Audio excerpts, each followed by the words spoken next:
Everyone, welcome back to another video. On today's video, I'll be showing you how to either duplicate or extend your Chromebook to a TV or monitor. I have a Chromebook here that is rather old compared to the newer models. So this Chromebook has an HDMI port on the back. So what you need to do for this to work is you need to grab a TV or monitor that has an HDMI port, an HDMI cable, and your Chromebook. So make sure one end of your HDMI cable is plugged into either your TV or monitor. Take the other end and plug it into your Chromebook if your Chromebook has an HDMI port on it. This one does. The newer Chromebooks may have a Type-C port, so if that's the case, I will link in the description on a Type-C to HDMI dongle or cable. So once you plug it in, you may have seen a message that popped up. It did go away, but I'll tell you how to get there so you can mess around with the settings. So right now we have our cable plugged in. If you click on the time here, click on the little settings gear right here. And at the search settings box, just type in display.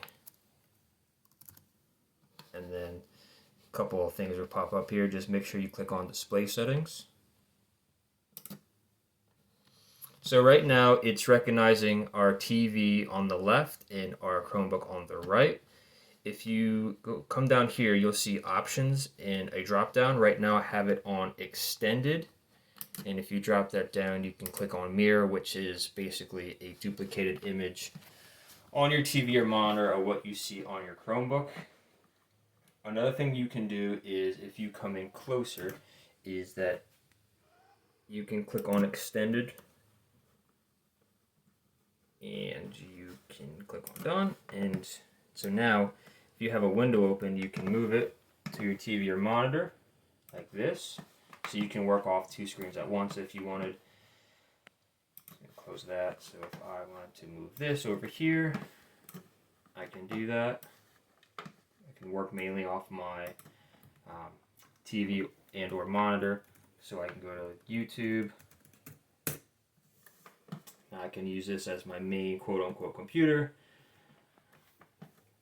and yeah, so that's pretty much it. That is how you extend or duplicate a Chromebook to a TV or monitor. If you have any questions, leave it down in the comments below. Like and subscribe to my channel, and I'll see you guys on the next video.